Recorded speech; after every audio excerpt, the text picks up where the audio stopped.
तुम्हाला सर्वांना ही दिवाळी आनंदाची भरभराटीची जावो ह्या हार्दिक शुभेच्छा. 2024 आता संपत आले आहे. 2025 येईल आणि तेही संपेल. बघता बघता येत्या 25 वर्षात आपण 2050 मध्ये पोहोचू. 2050 ची दिवाळी कशी असेल, आपण कुठे असू, आपली आर्थिक परिस्थिती काय असेल हे जाणून घेणं मजेशीर राहील. पुढे चालून आपलं भविष्य काय असेल याची सर्वांनाच एक उत्सुकता लागलेली असते. प्रत्येकाला आपल्या भविष्यात काय लिहून ठेवलेलं आहे हे शोधायचं असतं. भविष्यात काय होईल हे अचूकपणे फार कमी जण सांगू शकतात. भविष्यात काय वाढून ठेवलं आहे हे सांगायला मी काय ज्योतिषी नाही, पण मी एक अभ्यासक आहे, मी एक विश्लेषक आहे. आणि मागील 2 ते 3 दशकात भारतीय अर्थव्यवस्थेत जे बदल घडून आलेले आहेत, या बदलांचा अभ्यास केल्यास पुढे चालून काय घडू शकेल याचा अंदाज मी लावायचा प्रयत्न करणार आहे. वर्ल्ड बँकचा डेटा, इकॉनॉमिक सर्व्हेचा डेटा, भारतीय स्टॉक मार्केटचा डेटा यांचा अभ्यास करून मी हे विश्लेषण केलं आहे. त्यामुळेच हे विश्लेषण खरं होण्याची शक्यता खूप जास्त आहे. ह्या व्हिडिओत मी तुमचं भविष्य 2050 मध्ये काय असू शकतं ते सांगणार आहे. पण ही काय भविष्यवाणी नाही, तर हे फक्त प्रोबॅबिलिस्टिक अनालिसिस आहे. मी एक अभ्यासपूर्ण अंदाज वर्तवणार आहे.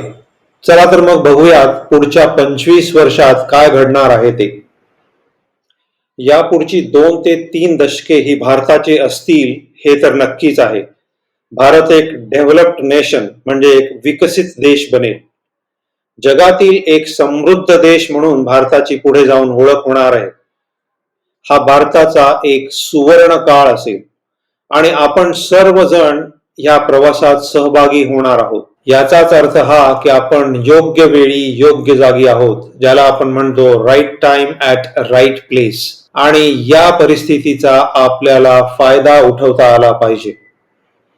2024 मध्ये जीडीपी प्रमाणे जर पहिल्या 5 देश पकडले तर त्यामध्ये युनायटेड स्टेट्सची जीडीपी आहे 28.78 ट्रिलियन, चायनाची जीडीपी आहे 18.53 ट्रिलियन, जर्मनीची जीडीपी आहे 4.59 ट्रिलियन, जपानची जीडीपी आहे 4.11 ट्रिलियन आणि इंडियाची जीडीपी आहे 3.41 ट्रिलियन US डॉलर्स.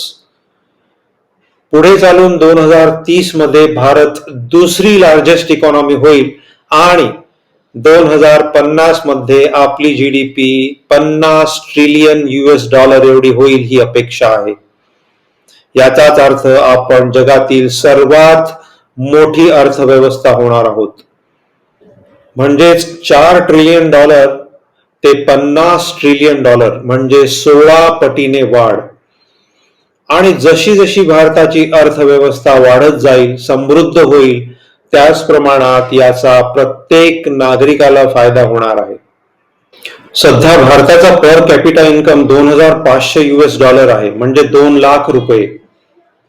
तो वाढून 20,000 US डॉलर होणार आहे, म्हणजे 16 लाख रुपये होईल. 2050 मध्ये भारत हा देश हाय इन्कम कंट्री होईल. सध्या 13 करोड लोक गरिबी रेषेच्या खाली वावरत आहेत आणि त्यांचा विकास होऊन ते लोअर मिडल इन्कम ग्रुपमध्ये पोहोचतील. आज कमीत कमी पगार 15,000 रुपये आहे, तो वाढून 1.5 लाख रुपये होईल. आज 120 करोड लोक लोअर इन्कम ग्रुपमध्ये आहेत. लोअर मिडल क्लासचा इन्कम 33,000 आहे, तो वाढून 3.5 लाख होईल. याचाच अर्थ अंदाजे 150 करोड लोक मिडल इन्कम ग्रुपमध्ये जातील.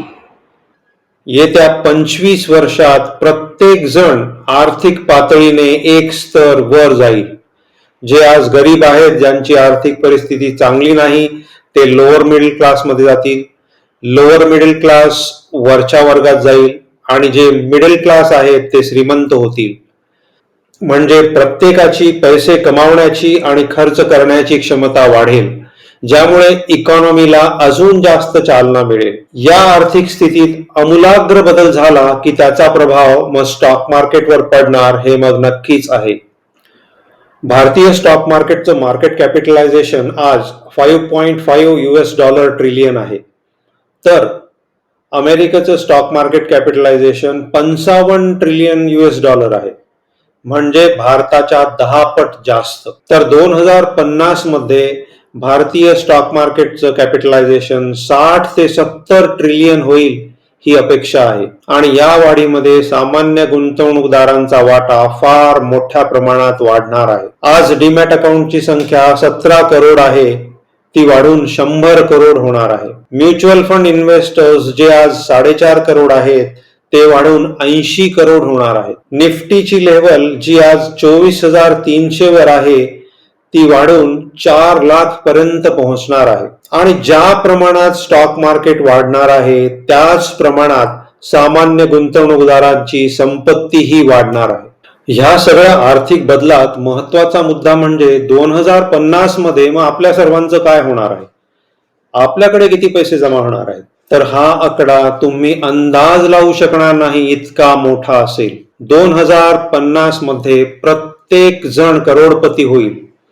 जर कोणी होऊ शकला नाही तर मग ते त्याचं दुर्भाग्य म्हणावं लागेल. 2050 मध्ये प्रत्येकाकडे स्वतःची कार असेल. 2050 मध्ये प्रत्येकाकडे स्वतःचं घर असेल. पुढच्या 25 वर्षात जे लोक आज गरीब आहेत त्यांनी फक्त 2,500 रुपयांची SIP केली आणि दर वर्षाला तिच्यामध्ये 10% ऍड करत गेले तर तेही 1 करोड रुपये सहजच मिळवू शकतील. जे लोअर मिडल क्लास मध्ये आहेत त्यांनी जर 12,000 रुपयांची स्टेपअप SIP केली तर त्यांच्याकडे 5 करोड रुपये सहजच जमू शकतील. मिडल क्लास लोकांनी जर 50,000 रुपयांची SIP केली तर त्यांच्याकडे 20 करोड रुपये जमू शकतील. आणि जे श्रीमंत आहेत त्यांनी जर 1 लाख रुपयांची SIP केली तर त्यांच्याकडे 40 करोड रुपये जमू शकतील. सर्वात महत्वाचं म्हणजे या आर्थिक बदलाचा सगळ्यात जास्त फायदा हा विशीतील तरुणांना होणार आहे. या तरुणांनी जर 60,000 SIP सुरू केली आणि ती 35 वर्ष सुरू ठेवली तर त्यांच्याकडे सहजच 100 करोड रुपये जमा होतील. आणि हे 100 करोड रुपयांचं टार्गेट तुम्ही तुमच्या मनात ठेवलंच पाहिजे. हे अचिवेबल आहे, सहजच अचिवेबल आहे. 2050च्या दिवाळीपर्यंत भारत सर्व जगावर राज्य करेल. भारताची अर्थव्यवस्था सर्वात मोठी झालेली असेल. भारत एक महासत्ता बनलेला असेल आणि या आर्थिक विकासात देशाची जशी प्रगती होईल त्याबरोबरच आपलाही फायदा नक्कीच होईल. पुढची 25 वर्षे हा सुवर्ण काळ आहे. तुम्ही जे मागाल ते तुम्हाला मिळणार आहे. जणू तुमच्या हातात अलिबाबाचा दिवाच लागलेला आहे. येत्या काळात तुमची सर्व स्वप्ने पूर्ण होणार आहेत. सुख, समृद्धी, पैसा सर्व काही तुम्हाला सहजच मिळणार आहे. का आणि कसे हे मी तुम्हाला आता सांगितलेच आहे. यात तुम्हाला फक्त एकच गोष्ट करायची आहे आणि ती म्हणजे आपले गुंतवणुकीचे लक्ष निर्धारित करायचे आणि ते लक्ष साध्य होईपर्यंत त्या लक्ष्याकडे शिस्तीने आगेकूच करत राहायची. तुम्ही इतकं जरी केलं तरी तुम्ही जिंकलात म्हणून समजा. 100 करोड टार्गेट इझिली साध्य होऊ शकतं. हे मनात ठेवलं तर नक्कीच होणार. ह्या व्हिडिओतील माहिती तुम्हाला जर आवडली असेल तर चॅनलला लाईक, सबस्क्राईब आणि शेअर नक्की करा. पुन्हा भेटूयात अशाच नवीन माहितीसह. Thanks for watching. See you soon.